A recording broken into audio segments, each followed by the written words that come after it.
Before the monitors stopped beeping, before the last visitor signed out at the front desk, a woman in a hospital bed who hadn't spoken in 3 days opened her eyes and whispered something that made the night shift freeze. "Did any of my children come?" The nurse beside her didn't answer fast enough, and so the woman asked the second question, the one that was worse. "Or did they finally forget me completely?" In the doorway, a man who had built an empire on silence stood perfectly still. Because men like Cormac Brenna had learned to ignore gunshots, they had learned to walk through threats without flinching. But no one had taught him how to stand in a doorway and hear his own mother ask if she'd been forgotten. The quiet nurse looked up. Their eyes met, and neither of them looked away. St. Aldrich's Memorial sat on the eastern edge of the city, in a neighborhood that had once been called promising and was now called nothing at all, because no one talked about it anymore. The hospital had been built in 1957, when the steel mills still ran 3 shifts, and the streets outside hummed with the particular energy of people who believed tomorrow would be better than today. But the mills had closed. The energy had drained away, and St. Aldrich's had become a place where the hallway lights buzzed with a frequency that got inside your teeth, where the linoleum had been mopped so many times it had lost any memory of its original color, where the vending machines took your money and gave you nothing, and no one was surprised. The 4th floor was long-term care. That was the polite name for it. The less polite name was the place you went when no one was coming to take you home. The rooms here smelled of antiseptic and something underneath it. Faintly sweet, faintly sour, something the cleaning staff could never quite reach. The windows faced east, which meant the patients got the morning sun, but by afternoon the light had moved on, leaving the rooms in a gray stillness that seemed to settle into the walls. Room 414 was at the end of the hall. It had a single bed, a single chair, a television mounted on a bracket that hadn't worked in 4 months, and a window that looked out onto a parking lot where the painted lines had faded to suggestions. There were no flowers on the nightstand, no cards taped to the wall, no photographs propped against the plastic water pitcher. The room had the quality of a place that had been forgotten while someone was still living in it, as if the world had already begun to move on, and only the woman in the bed remained, holding her place against the current. That woman was Aelith Brenna, and she had been here for 19 days. The nurse who had asked nothing and stayed anyway was named Carenza Morrow. She was 34 years old. She had auburn hair that she kept pinned back with 2 clips she'd bought at a dollar store 3 years ago because they were the only ones that didn't slide out during a 12-hour shift. Her eyes were the color of creek water in autumn, brown with flecks of something lighter underneath, and they carried the particular weariness that doesn't come from lack of sleep, but from years of watching people leave rooms they would never return to. She had worked at St. Aldrich's for 7 years. Before that, she had worked at a hospital in Coalbridge, 40 miles south, until the commute became impossible because her car had started making a sound that mechanics quoted $400 to fix, and she had $62 in her account. Before that, she had worked at a nursing home in her hometown while taking night classes 3 times a week because her mother had told her once, when Carenza was 16, that the only person who would ever take care of her was herself. Her mother had been right about that, also wrong about some other things. But that particular lesson had proven reliable. Carenza had a daughter. Her name was Blythe. She was 9 years old and had the same auburn hair and the same creekwater eyes, and a gap between her front teeth that made her smile look like a secret she was letting you in on. Blythe was the reason Carenza worked doubles. Blythe was the reason Carenza had learned to sleep in 2-hour increments and eat standing up and never, not once in 9 years, call in sick even when her body begged her to. Blythe was also the reason Carenza stayed in a city she couldn't afford. In an apartment with a radiator that clanged like a ghost trying to escape, in a job that paid $17 an hour and asked for everything she had. Because Blythe was in a school here. A good one. The kind with a music program and a teacher who had noticed that Blythe could draw, really draw, not just the scribbles of a child, but the careful lines of someone who saw the world in shapes and shadows.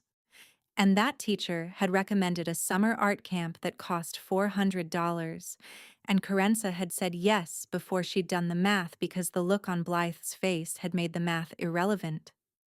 The math, when she finally did it, said, pick up extra shifts, say yes to every double, eat less, drive less, turn the heat down another 2 degrees. The math said, you'll make it if nothing goes wrong. But something always went wrong. That was the other lesson her mother had taught her.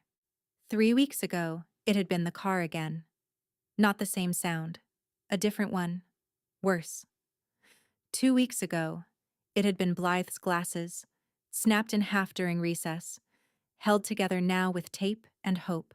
1 week ago, it had been the electric bill, higher than expected because the winter had come early and hard, and the radiator ghost had been working overtime. Carenza had done what she always did. She had moved numbers from one column to another. She had eaten rice for dinner 4 nights in a row. She had picked up a shift from another nurse who wanted the weekend off. She had told Blythe that everything was fine, that the glasses would be fixed soon, that the art camp was definitely happening, that there was nothing to worry about. And then she had sat in the break room at 2 a.m., drinking coffee that tasted like it had been brewed during the previous administration, and stared at her phone and calculated how many shifts stood between her and the $400. The answer was 12. 12 more doubles. 6 weeks. If nothing else went wrong. She had put the phone away and gone back to room 414, where an old woman lay alone in a bed that no one visited, and she had done the thing that wasn't in her job description. The thing she did anyway. The thing that probably made her a bad employee and definitely made her a good human. She had pulled the single chair closer to the bed, and she had sat down, and she had held Aelith Brenniscost's hand in the dark, because the chart said the woman's family had been notified 19 days ago, and the chair beside the bed said no one had come. Carenza had not always been this careful with her hope. There had been a time, it felt like someone else's life now, when she had believed that love was something you could build with another person, brick by brick, until it became a house you both lived in.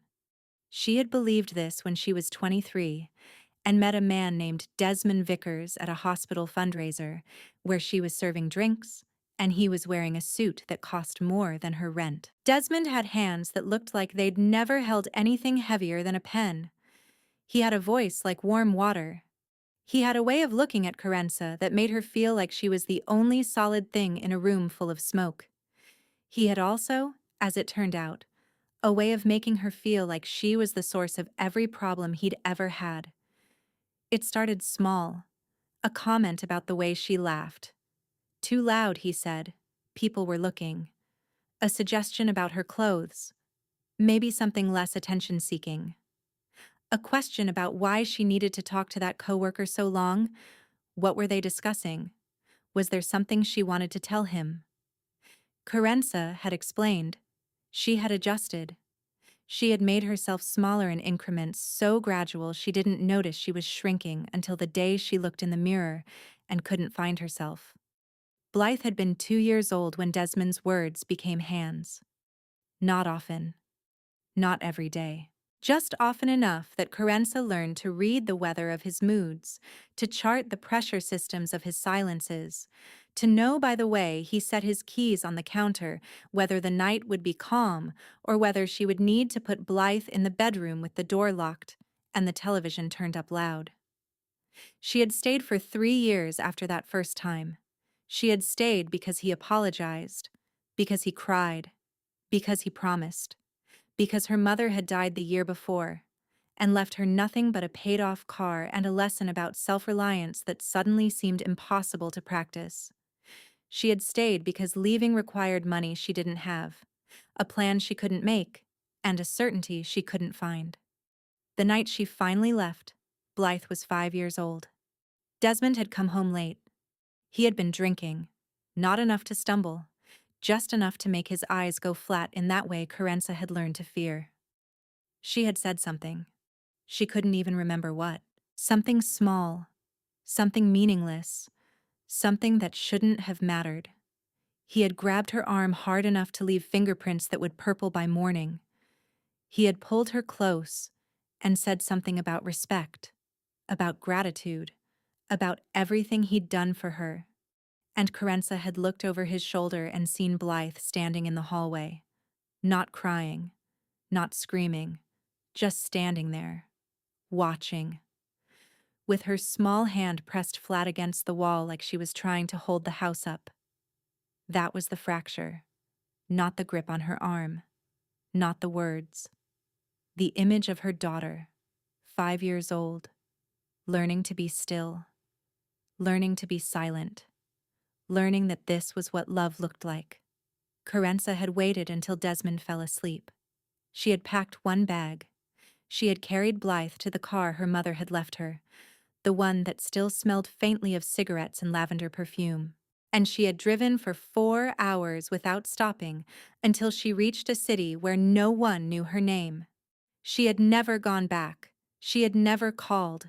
She had erased Desmond Vickers from her life the way you erase a mistake from a ledger. Completely, deliberately, with a firm hand. But Blythe still sometimes stood very still when voices got loud, and Carenza still sometimes flinched when a man moved too fast in her peripheral vision. Some erasures leave marks. 4 years in this city had taught Carenza the particular mathematics of survival. She knew which grocery store marked down bread on Tuesday nights. She knew which gas station had the pump that didn't charge the extra processing fee. She knew that the free clinic on Hallworth Street would see Blythe for minor illnesses if they arrived before 7 in the morning, and that the library on Connell Avenue had a homework help program on Wednesdays that meant Blythe had somewhere safe to be while Carenza worked her second shift. She knew how to make $11 last 4 days.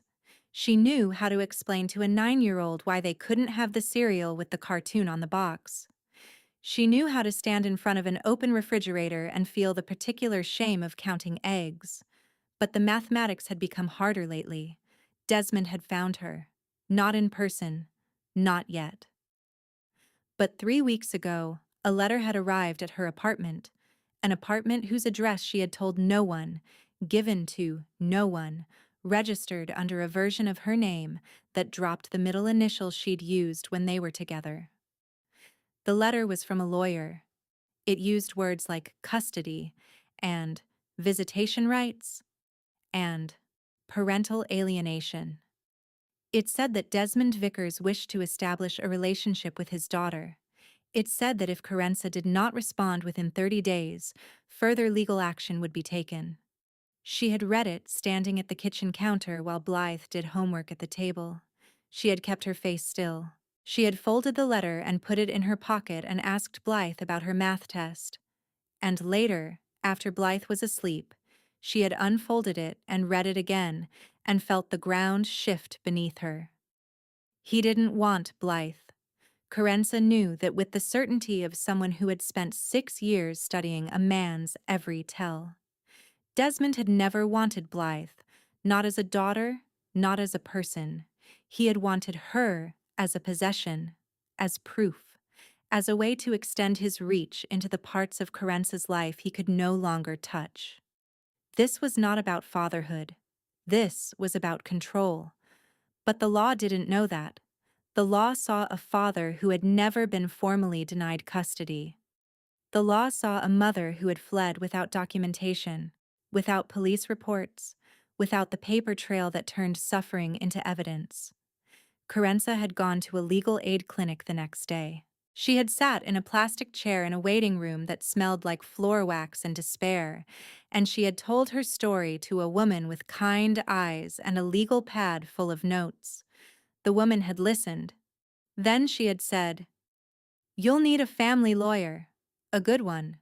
The free consultations I can give you won't be enough for what you're describing." How much? Retainer for a custody case? $3,000 minimum? Often more. Carenza had thanked her. She had walked to her car.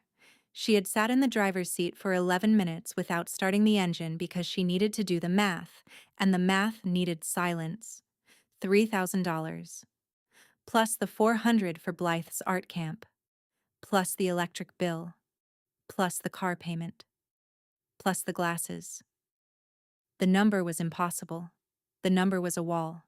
And on the other side of that wall, Desmond Vickers was waiting. Patient. Certain. Knowing that time was on his side because time is always on the side of people who have money. That was 2 weeks ago. Since then, Carenza had picked up every available shift.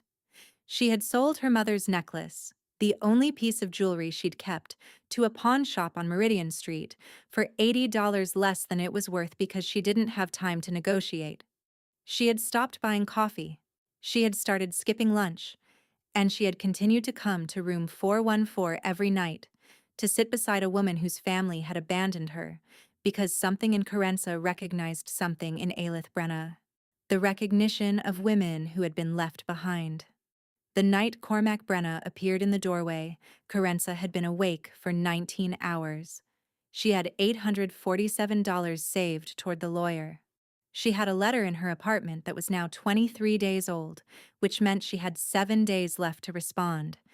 And she was holding the hand of a dying woman whose son ran half the city and hadn't visited once. Cormac Brenna did not look like what most people expected. The men who worked for him, and there were many, spread across 3 counties, embedded in businesses and unions and quiet offices where decisions were made without minutes being taken, sometimes described him to newcomers as the kind of man you don't notice until it's too late. This was meant as a compliment. It was also accurate. He was 57 years old.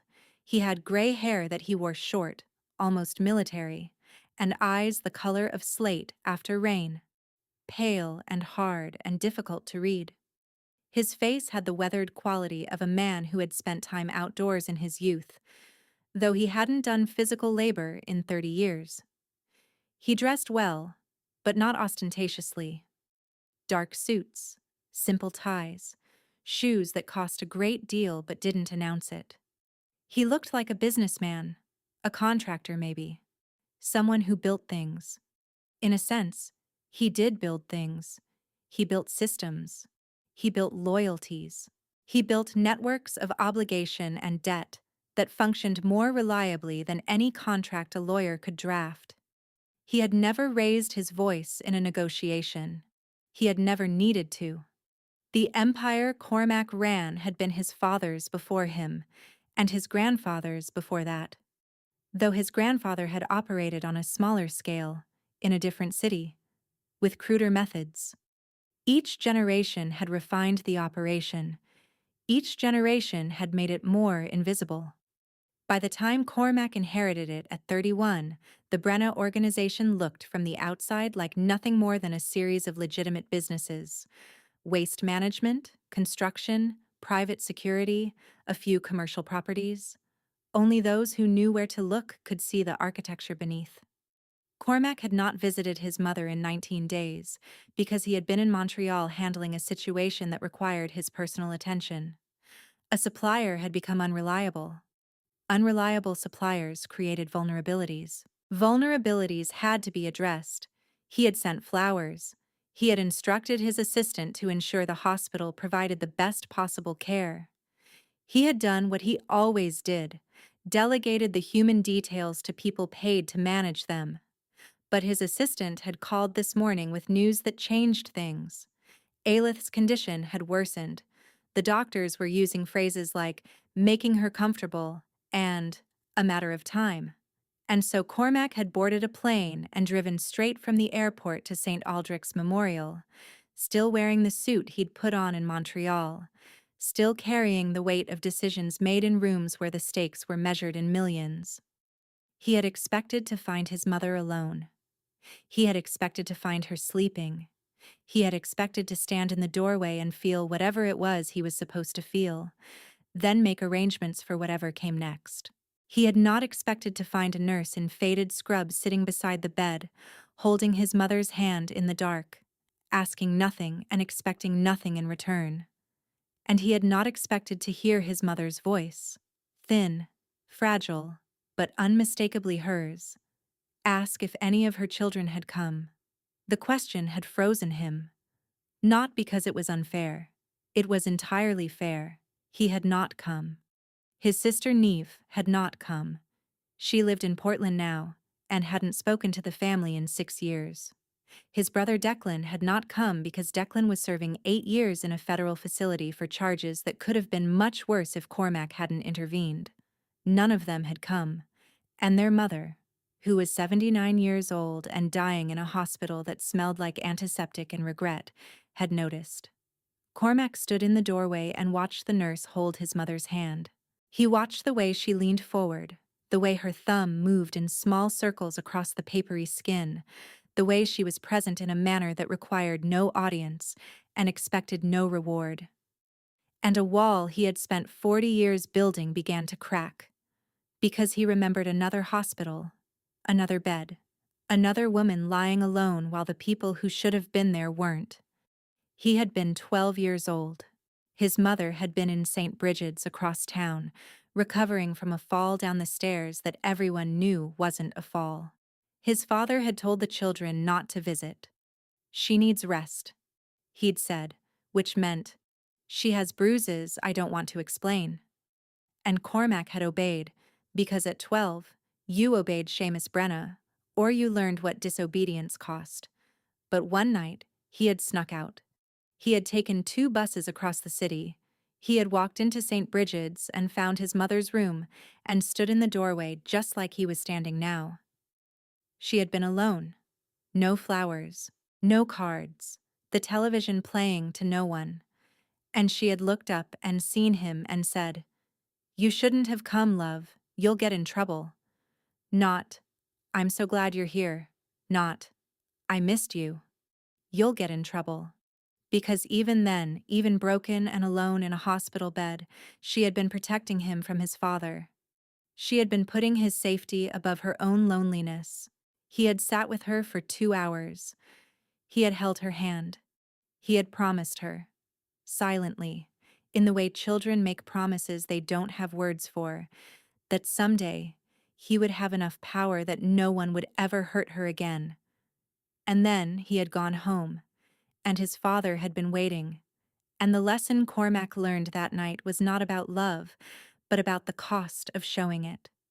Now he was 57 years old. His father had been dead for 26 years, and his mother was lying in another hospital bed, alone again, and the only person who had stayed was a stranger in scrubs with tired eyes and a gentle hand. Cormac stepped into the room. The nurse looked up. Their eyes met. And in that moment, Cormac saw something he recognized. Not fear, though there was caution in her posture, the automatic assessment of a woman who had learned to read danger in the set of a man's shoulders. Not pity, either. Something else. Exhaustion. The bone-deep exhaustion of someone who gives more than they have because they don't know how to stop. He had seen that exhaustion before. In a hospital bed in St. Bridget's, 45 years ago, looking back at him from his mother's face. Carenza stood up slowly, placing herself between the man in the doorway and the bed. It was automatic, the geometry of protection she had learned without knowing she was learning it. Visiting hours ended at 8, she said. Her voice was steady, professional. The voice she used when families arrived angry, when doctors dismissed her concerns, when the world required her to be smaller than she felt. The front desk can help you schedule. I'm her son. The words landed like stones dropped into still water. Carenza looked at him again. At the suit that cost more than her monthly rent. At the face that gave nothing away. At the eyes that were fixed not on her, but on the woman in the bed behind her. "You're Cormac," she said. It wasn't a question. She had read the chart. She had seen the emergency contact information. She had wondered, during 19 days of sitting beside a woman who spoke of her children with a love that seemed to exist independent of their presence, what kind of son could stay away this long. Now she knew. the kind who wore suits like armor and stood in doorways like he owned them. "She's been asking for you," Carenza said. She didn't soften it. She didn't wrap it in the gentle language nurses were trained to use. "Every day, sometimes twice a day, she asks if anyone has come."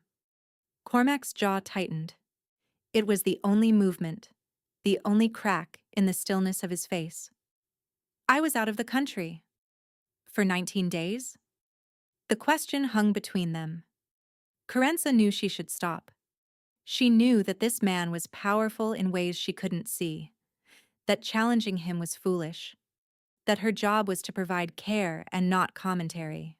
But something in her, the thing that made her hold the hands of dying strangers, the thing that made her skip meals so her daughter could go to art camp, the thing that had once walked out of a house at midnight carrying a sleeping child, would not be silent. "She thought you'd forgotten her," Carenza said. "She asked me tonight." Those were her words. "Did they finally forget me completely?" Cormac was quiet for a long moment. When he spoke, his voice was lower than before, stripped of the control that had coated it. "What's your name?" "Carenza. Carenza Morrow." "How long have you been sitting with her, Carenza Morrow?" "Tonight? About 3 hours." "And before tonight?" Carenza hesitated. "Most nights, when I can. When my shift allows." "Why?" The question was simple. The answer wasn't. "Because no one should die alone," she said. "And no one should lie in a bed for 19 days wondering if they've been forgotten, even if they have been." Cormac took a step into the room, then another. He moved past Carenza, not pushing, not crowding, just moving with the deliberate pace of a man who was used to space rearranging itself around him. He stopped at the edge of the bed and looked down at his mother. Aelith was asleep now. Her breathing was shallow, her face slack in a way that made her look both older and younger than her 79 years. Her hands lay on top of the blanket, thin and spotted, the IV port taped to the back of her left hand with medical precision. Cormac reached out and touched her hand, just the tips of his fingers against her knuckles. The gentleness of it was startling, like watching a building lean down to examine a flower. "She used to sing," he said quietly. He wasn't talking to Carenza, not exactly. He was talking to the room, to the air, to the years that had piled up between this moment and whatever he was remembering. "When I was young, she had a voice. Like—" He stopped, shook his head once. "It doesn't matter." "It matters," Carenza said. Cormac looked at her. For the first time, his eyes seemed to actually see her, not as an obstacle or a witness or a nurse in faded scrubs, but as a person standing in the same room as him, breathing the same antiseptic air, carrying the same awareness that the woman in this bed was running out of time. "You've been here every night," he said, holding her hand, sitting in that chair. "And you don't even know her." "I know enough." "What do you know?" Carenza glanced at Aelith's sleeping face. "I know she raised 3 children alone after her husband died. I know she worked at a textile mill for 31 years. I know she's afraid of thunderstorms because something happened when she was a girl that she won't talk about. I know she prays every night, even though she says she's not sure anyone's listening. I know she loves her children more than they deserve." The last words came out sharper than she intended, but she didn't take them back. Cormac was silent. His hand still rested on his mother's knuckles. His face had changed. The mask hadn't fallen, exactly, but it had shifted, revealing something underneath that looked almost like grief. "Her husband didn't die," he said. "My father. He didn't die when we were young. She just told people that because it was easier than explaining." Carenza waited. "He was a violent man," Cormac said. "He hurt her. For years. And when he finally did die, when I was 31, she was so used to being afraid that she didn't know how to stop." He looked at Carenza then, and in his eyes she saw something she hadn't expected. Recognition. The same recognition she had felt the first time she sat beside Aelith's bed and understood, without being told, that this woman had survived something. "You know," he said. It wasn't a question. "Yes," Carenza said. "I know." The room held its breath. The monitors beeped their steady rhythm. And somewhere in the space between them, a door opened in a wall that had been closed for a very long time. They sat on opposite sides of the bed as the night stretched toward morning. Cormac had taken the chair Carenza usually sat in, not because she offered it, but because she had gestured toward it without thinking. The automatic hospitality of someone who had learned to make space for others. She stood by the window now, her arms crossed, watching the parking lot lights flicker in the darkness. Aelith slept between them, her breath a thin thread of sound. "She talked about you," Carenza said after a while. "All of you. Cormac, Niamh, Declan. She knows where each of you are, what you're doing. Even the ones who don't call. She shouldn't waste her energy on us. That's not how mothers work." Cormac almost smiled. It was a strange expression on his face, like a muscle that hadn't been used in years trying to remember its function. "No," he said. "I suppose it isn't." The silence returned. But it was a different silence now, not the silence of strangers, but the silence of two people deciding whether to trust each other with something heavy. Carenza broke it first. "I need to tell you something," she said, "about why I've been coming here, why I've been sitting with her. You said no one should die alone. That's true, but it's not the whole truth." She turned from the window. Her face was tired in a way that went deeper than the 19-hour shift, deeper than the missed meals and the broken glasses, and the letter sitting in her apartment like a bomb with a 7-day fuse. "I've been coming here because your mother reminds me of someone." "Who?" "Me. In 30 years, if I'm not careful. If I don't." She stopped, pressed her lips together, started again. "Your mother survived something terrible. She raised her children anyway. She worked and sacrificed and gave everything she had. And now she's lying in a bed in a hospital that's falling apart, and the people she gave everything to aren't here. I'm here now. After 19 days. The words hit their mark.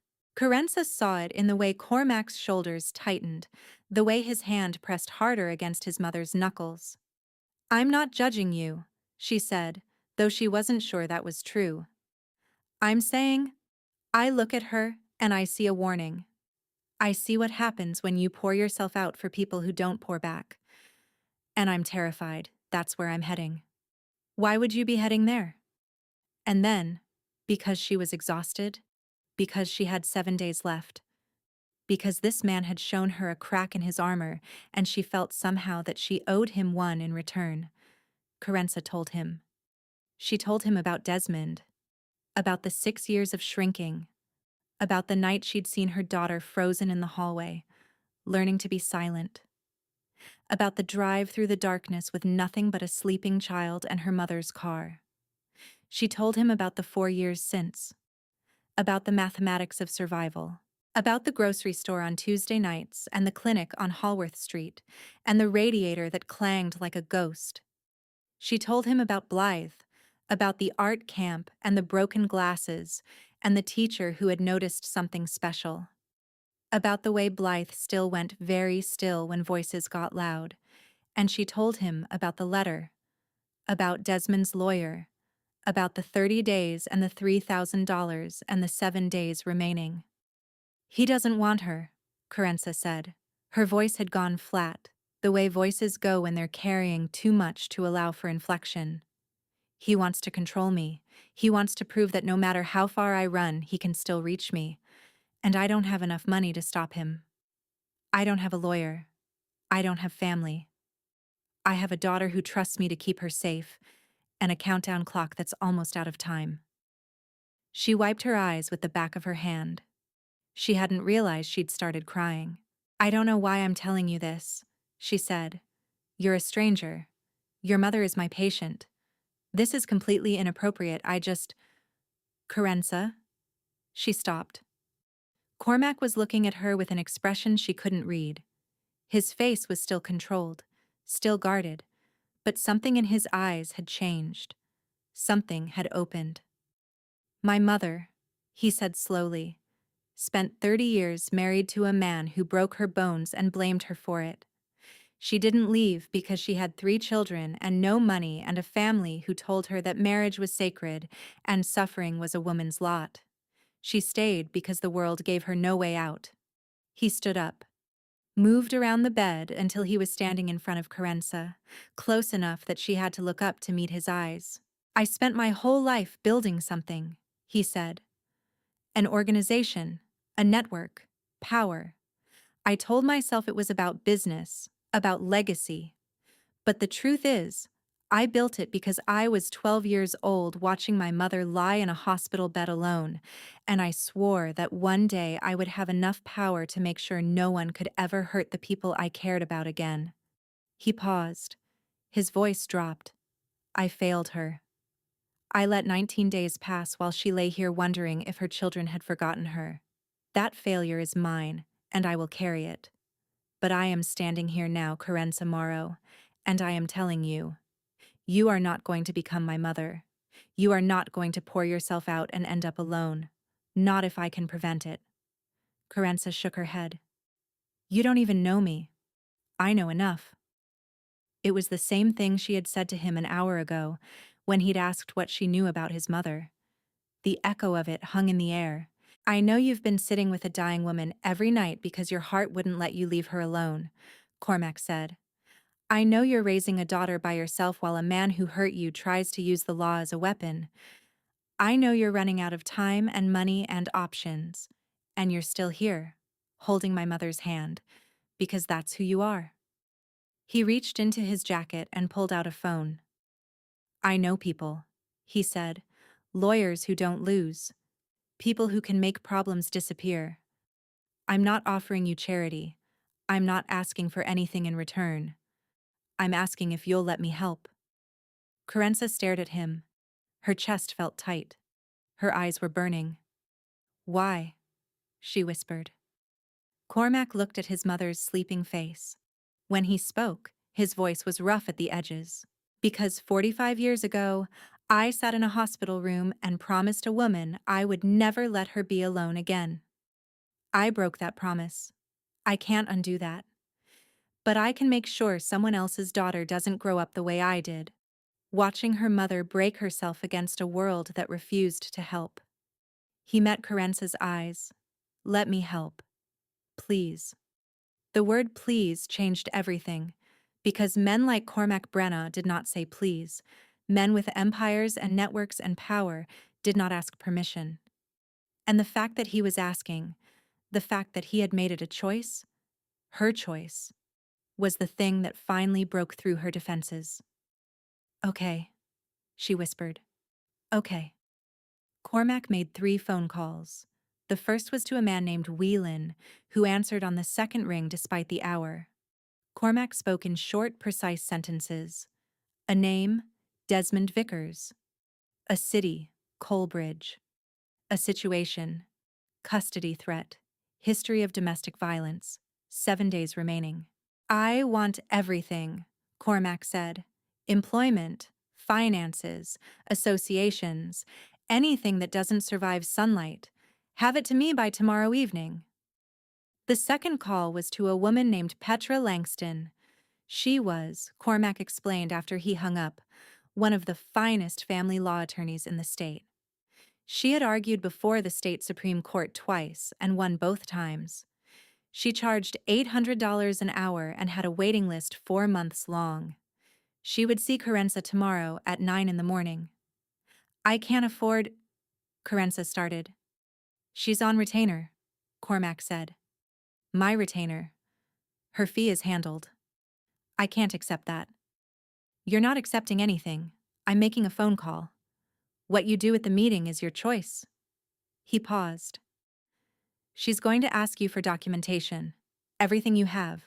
Hospital records, photographs, testimony from anyone who witnessed what he did. Can you provide that? Carenza thought of the files she kept in the back of her closet. the one she had never told anyone about, the photographs she had taken of her own bruises in bathroom mirrors, the discharge paperwork from the ER visit she'd claimed was a fall, the journal entries she had written at 3 in the morning when Desmond was asleep, and the silence was safe enough for truth. "Yes," she said. "I have documentation." "Good. Bring all of it." The third call was the shortest. Cormac spoke a single sentence. "I need the guest suite at Marchford prepared tonight. 2 occupants. 1 adult, 1 child. Indefinite stay." When he hung up, he looked at Carenza. "Your apartment," he said. "The address on your driver's license. Is that where you're living now?" "Yes." "Does Vickers know that address?" Carenza felt her stomach drop. The letter came there. So yes. He knows. "Then you're not going back there tonight. I have a property on the north side. Secure. Staffed. No one enters without clearance. You and your daughter will stay there until this is resolved. I have a shift tomorrow. I'll speak to the hospital administrator in the morning. Your job will be waiting when this is over." Carenza shook her head. The speed of it was dizzying. The phone calls, the lawyer, the safe house. 15 minutes ago, she had been standing alone against an impossible wall. Now the wall was crumbling, and she couldn't quite believe it was real. "This is too much," she said. "You don't owe me anything. Your mother—" "My mother," Cormac interrupted, "is alive right now because someone showed her kindness when her own family failed her. That someone was you." He held her gaze. "This is not payment. This is not debt. This is me doing what I should have done 19 days ago, taking care of the people who take care of the people I love." He handed her a card. It was plain white. No name, just a phone number. "That line reaches me directly, day or night. If you need anything, anything at all, you call that number." Carenza took the card. Her hand was trembling. "I need to get my daughter," she said. "She's at home, with a neighbor. We'll go now. Pack what you need. Leave the rest." "What about your mother? You just got here." Cormac looked at the bed. Aelith was still sleeping, her breath a fragile rhythm in the quiet room. "I'll be back," he said. "But right now, the most important thing I can do for my mother is make sure the woman who showed her kindness doesn't lose her daughter to a man who doesn't deserve either of them." He walked toward the door. Then he stopped and turned back. "Carenza." "Yes? You're not alone anymore. Do you understand? Whatever happens next, you're not facing it alone." The words landed somewhere deep in her chest, in the place where she had learned, years ago, to stop expecting anyone to stay. The place that had hardened into something like acceptance. That place cracked. Just a little. Just enough to let something in. "I understand," she whispered. The house on Marchford Lane didn't look like what Carenza expected. She had imagined something cold. Marble floors and surveillance cameras, and the kind of sterile luxury that rich people used to insulate themselves from the world. What she found instead was a 3-story brownstone with ivy climbing the eastern wall, and a front door painted the deep red of autumn apples. Inside, the floors were hardwood, warm-toned and slightly creaky, in the way old houses always are. There were bookshelves in the living room, filled not with decorator volumes but with actual books. Paperbacks with cracked spines, hardcovers with library stamps, a whole shelf of children's books that made Carenza's throat tighten. "This was my mother's house," Cormac said, as if reading her confusion, "before she got sick. She insisted on living here instead of somewhere more secure. Said it reminded her of the home she grew up in." Blythe was asleep in Carenza's arms, her head heavy against her mother's shoulder. She had woken briefly during the car ride, asked 3 questions. "Where are we going? Is it safe? Can I bring my drawings?" And then fallen back asleep with the absolute trust of a child who believed her mother would handle everything. That trust was the heaviest thing Carenza had ever carried. A woman appeared in the hallway, middle-aged, with kind eyes and a practical manner. "The guest suite is ready," she said to Cormac. "Fresh linens, towels in the bathroom. I've left some things in the kitchen in case the little one is hungry when she wakes." "Thank you, Maeve." Maeve looked at Carenza. Her gaze was assessing but not unkind. "There's a lock on the bedroom door," she said. "A good one. I had it installed myself, years ago, when—" She stopped, glanced at Cormac. "Well, it's there if you need it." Carenza understood what Maeve wasn't saying. She understood that this house had sheltered other women, other children, other people running from things they couldn't name in polite company. "Thank you," she said. The guest suite was on the second floor. It had 2 beds, one full-sized, one smaller, and a window that looked out onto a garden where someone had planted roses that were still holding their last autumn blooms. The walls were painted a soft sage green. There was a reading lamp by each bed, and a small bookshelf stocked with children's books, and a stuffed rabbit sitting on the smaller bed as if it had been waiting for someone to arrive. Carenza laid Blythe on the smaller bed and pulled the covers up to her chin. Blythe stirred, her eyes fluttering open. "Mama? I'm here, baby. Where are we?" "Somewhere safe." Blythe looked around the room. Her gaze landed on the stuffed rabbit. She reached for it, pulled it against her chest, and closed her eyes again. "It smells like flowers," she murmured. "It does. I like it here. Good. Go back to sleep." "Mama? Yes? Is the door locked?" The question hit Carenza like a physical blow, because Blythe was 9 years old, and she had learned to ask about locked doors. She had learned that safety was something you checked for, something you couldn't assume, something that had to be verified before you could close your eyes. "Yes, baby," Carenza said, though she hadn't locked it yet. "The door is locked." She stood up, walked to the door, turned the deadbolt.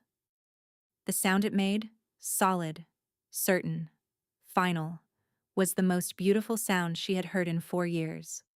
Then she sat down on the edge of the full-sized bed, and she put her face in her hands, and she cried. Not quietly, not controlled. She cried the way she had wanted to cry for 4 years, with her whole body, with sounds that came from somewhere beneath language, with the shaking, gasping release of someone who had been holding a weight so long they had forgotten they were holding it. She cried for the woman she had been in Desmond's house, the woman who had shrunk and apologized and made herself small. She cried for the drive through the darkness, for the 4 years of counting eggs, for the letter sitting in her apartment like a threat. She cried for Blythe's glasses and Blythe's art camp and Blythe's voice asking if the door was locked. And somewhere in the middle of all that crying, she felt a small hand on her back. Blythe had gotten out of bed. She was standing beside her mother, still holding the stuffed rabbit, her creek water eyes serious and soft. "It's okay, Mama," Blythe said. "You can cry. I won't tell anyone." Carenza pulled her daughter into her arms and held her so tightly that Blythe made a small sound of protest. But she didn't let go, and Blythe didn't pull away. They stayed like that for a long time, mother and daughter, holding each other in a room that smelled like flowers, behind a door that was finally, truly, locked. Petra Langston had silver hair, a handshake like a vice, and eyes that missed nothing.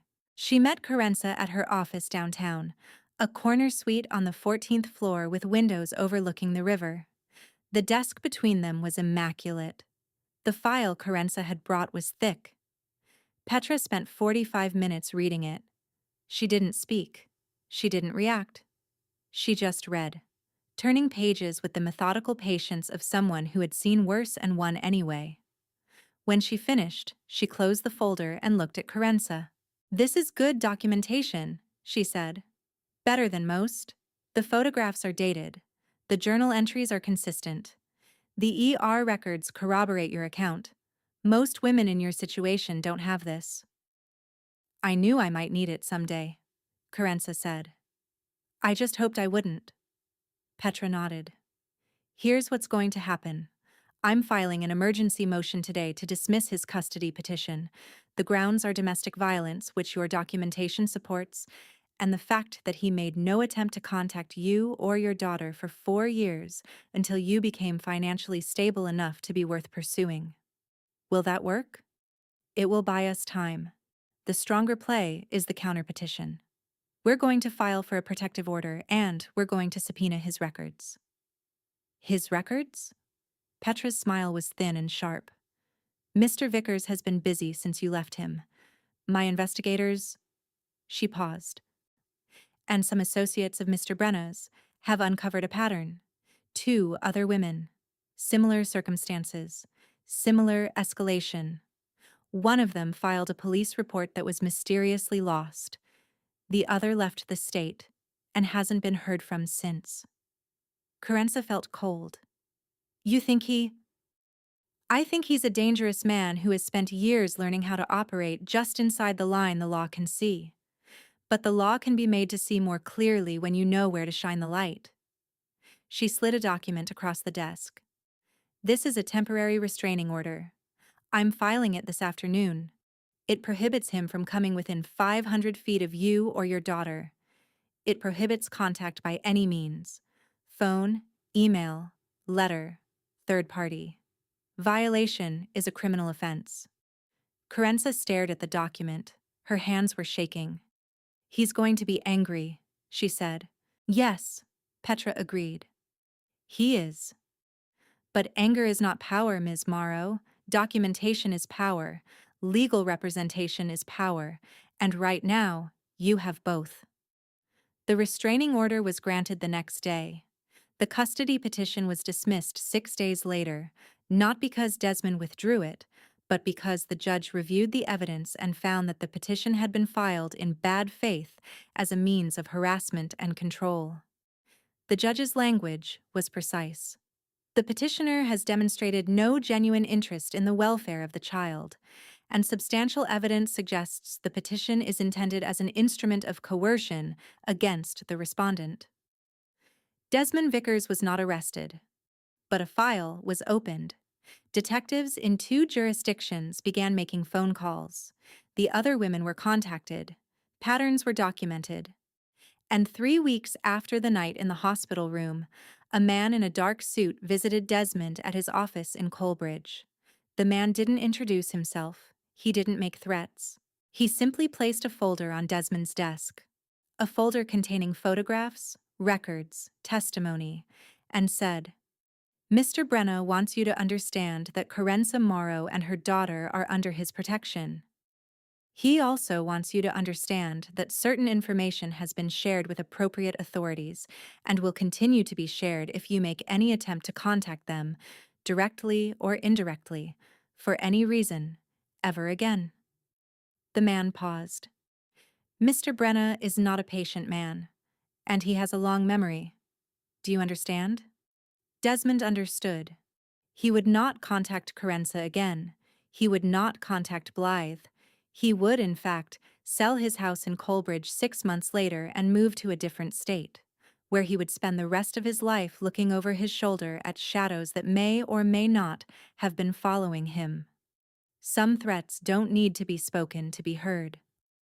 On a Thursday afternoon in late November, Carenza and Blythe moved into a new apartment.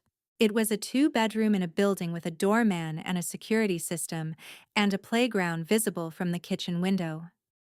The rent was covered for a year through a fund Petra had connected her to, a fund for survivors, Petra called it, established by donors who preferred to remain anonymous. Carenza suspected she knew who at least one of those donors was.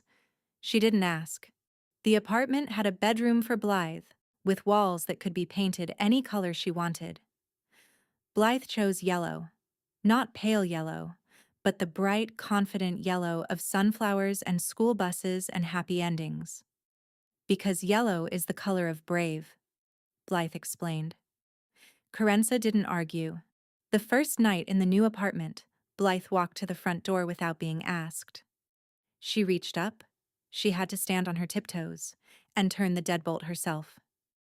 Then she turned around and looked at her mother with those creek-water eyes. "Now it's ours," she said. And she smiled. Not the careful smile of a child who had learned to be still. A real smile. The kind that started at her mouth and traveled to her eyes and didn't stop until it reached somewhere deep inside her chest, the place where trust lives, or where trust begins to rebuild. Carenza knelt down and pulled her daughter into her arms. "Yes, baby," she said. "Now it's ours." 3 months later, on a February afternoon when the sky was the pale gray of old silver, Carenza walked through the doors of St. Aldrich's Memorial for the last time. She was not there for a shift. She had transferred to a different hospital, a better one, with better pay and better hours and colleagues who noticed when she skipped lunch and insisted she eat. The transfer had been arranged quietly, through channels Carenza didn't examine too closely, by people whose names she had never been told. She was there to say goodbye. Room 414 was empty now. The bed had been stripped to its mattress. The single chair sat in the corner, waiting for someone else. The window still looked out onto the parking lot, but someone had hung a small plant on the sill, a gesture of hope, or perhaps just a way of filling the silence. Aelith Brenna had died 11 days ago. She had not died alone. In her final weeks, Cormac had come every day. Sometimes he sat in the chair and read to her from books she had loved when he was a child. Sometimes he just held her hand and watched her sleep.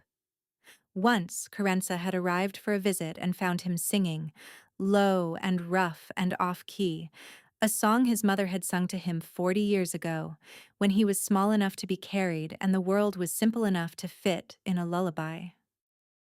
Aelith had died on a Tuesday morning, with the winter sun coming through the window and her son's hand in hers. Her last words, the nurse on duty reported, were, "You came back." Cormac had not spoken at the funeral.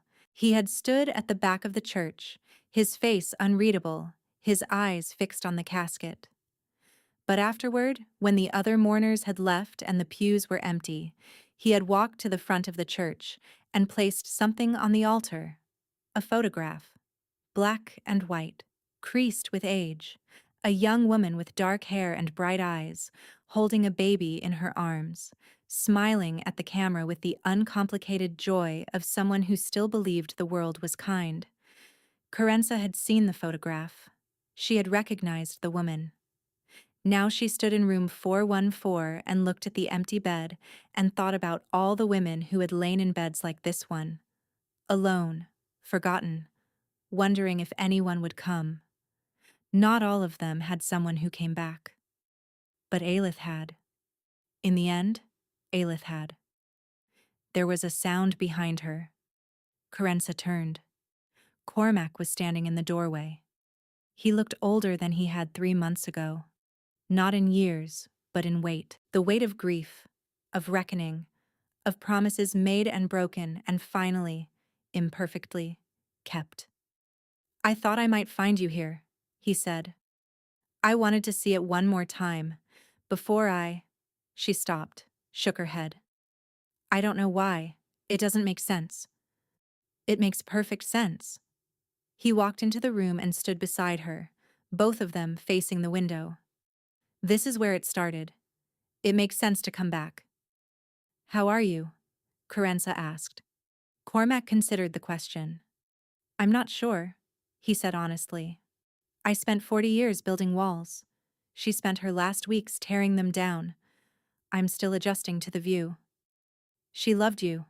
She never stopped." "I know. That's the part that's hard to carry." They stood in silence for a moment. Outside, a car pulled into the parking lot. Someone walked across the faded lines toward the entrance, shoulders hunched against the February cold. "Blythe made you something," Carenza said. She reached into her bag and pulled out a folded piece of paper. "She wanted me to give it to you. She's been working on it for weeks." Cormac took the paper, unfolded it. It was a drawing. Colored pencil on thick art paper. The good kind. The kind from the summer camp Blythe had finally attended, paid for by money that had once seemed impossible. The drawing showed a hospital room, a bed by a window, a woman lying in the bed with gray hair and closed eyes, and beside the bed, two figures, a man in a dark suit, holding the woman's hand, and a smaller figure, a girl with auburn hair and a yellow dress, standing in the doorway, watching. At the bottom, in careful letters, Blythe had written, "Nobody should be alone." Cormac stared at the drawing. His jaw worked. His eyes glistened with something he would never have allowed anyone else to see. "She sees things," he said quietly. "Your daughter. She sees things most people miss. She always has. She's going to be remarkable. She already is." Cormac folded the drawing carefully and placed it in his jacket pocket, over his heart. "Thank you," he said. "For this. For her. For everything you did for my mother when I wasn't here to do it myself." "You came back," Carenza said. "That's what mattered to her. That you came back." He nodded, looked at the window one more time, then turned toward the door. "Carenza?"